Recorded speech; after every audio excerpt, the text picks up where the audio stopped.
This is part 2 of the build. In this video we sand the body, paint insulation-y stuff. Instead of the copper tape I use the kind of paint and insulating paint, so we do that, and then I think we finish off sort of prepping up the neck. I think we start the staining process on the body.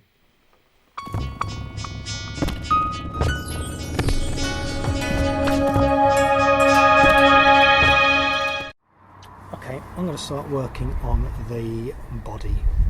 Now obviously this is a veneer on the front. Oh, that's heavy, and on the back. So I don't want to go too mad with the sanding, so you'll go through the veneer. So I'll just go at it with 320 grit, then 400 grit. See how we're doing. It's actually pretty well finished, to be honest. So it just needs a light sanding. And these routed cavities are just routed really well. It's just sort of, it's a really tidy job. Impressive, really impressive. The neck pocket, you know, just really nice and flat, nice straight lines. Haven't done a test fitting of the neck yet. But let's work on the body first a bit. Alrighty. What is today's job? So I finished the sanding to 600 grit. Just doing it with sandpaper, just doing it by hand.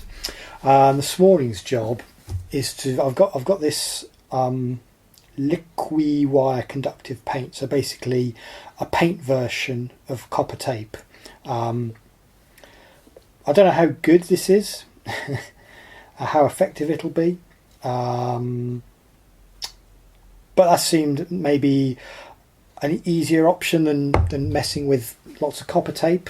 So basically I'm just going to paint the inside of the two pickup cavities and the control cavity there. I've just taped off a bit of the the surrounds, just in case the paint's very drippy. It says this causes irritation, so I'm going to put some gloves on that I got from the supermarket.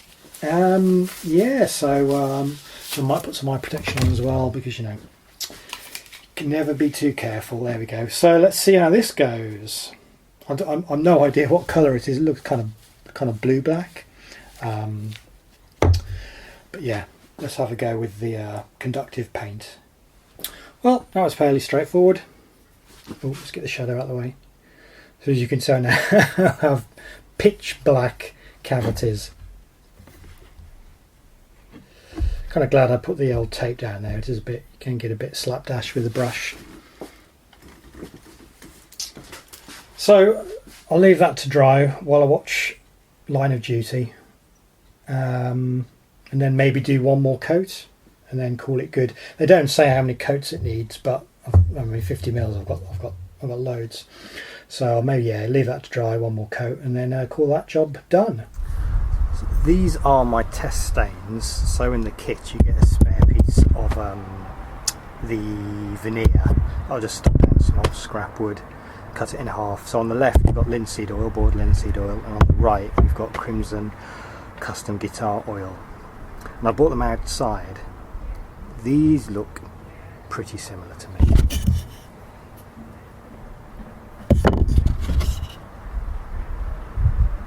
So I don't know. So I think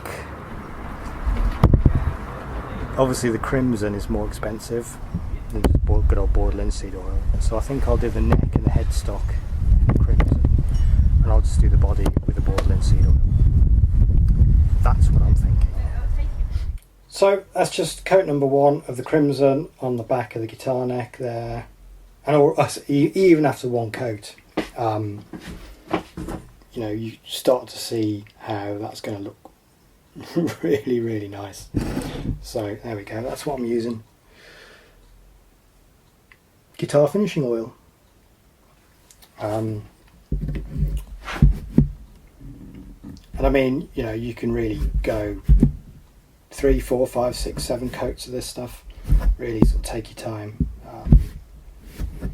But yeah, so I think that's going to give me a nice finish on the neck. And then for the body, we'll go boiled linseed. Okay, let's see where we've got to. So with the neck, we've got a good few coats now of the Crimson Custom Guitar oil.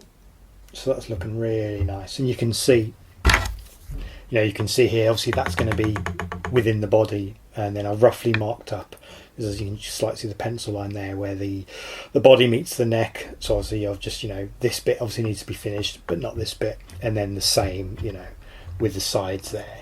Hopefully you can see where I've just marked up what doesn't need to be stained. So that's, headstock, and just move the camera here.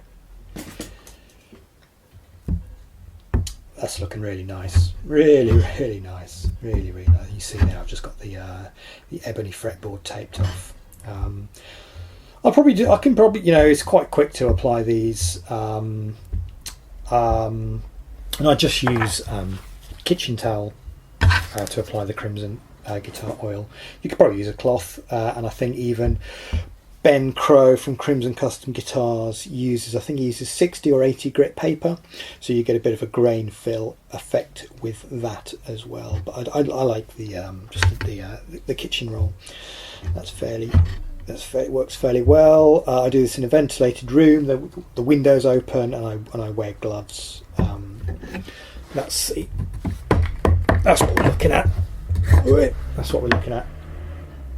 So apparently this is a kind of re-engineered gun oil, I think it's called in America, which is designed for finishing stocks of rifles and things. All right, so that's where we are with the neck. So let's just hang that up on a door for the time being. Careful, easy.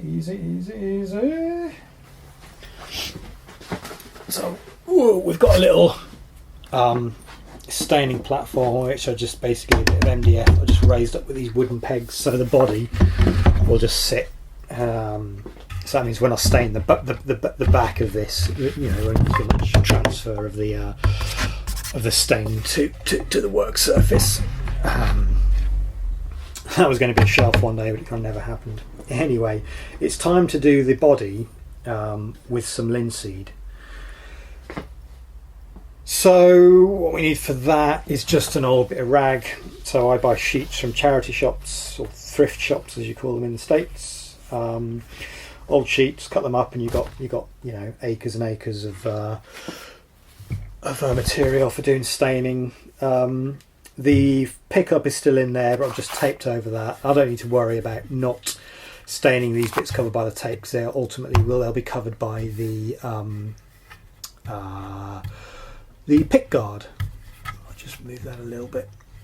So I think I'll just do maybe a couple of coats with the linseed, and then maybe where I know the pick guard isn't going to cover the wood. I'll do those bits. So the exposed bits is what I'm trying to say. I'll do them in a bit more, with a few more coats. I'm going to wear gloves for doing this. I've just got some gloves set aside for linseed staining. This is just boiled linseed oil from any hardware store. I bought some Chard's brushes just last week for doing a final kind of dusting. I finished this, I think, to 600. I did a sort of, wetted it, raised the grain, did a final finishing. Yeah, looking good. Show you the back side. I think they're calling this horizontal zebra wood, I think. So, it's a veneer, obviously. So yeah, and it's just apply a bit of oil to the rag, rub it in, and just keep on going.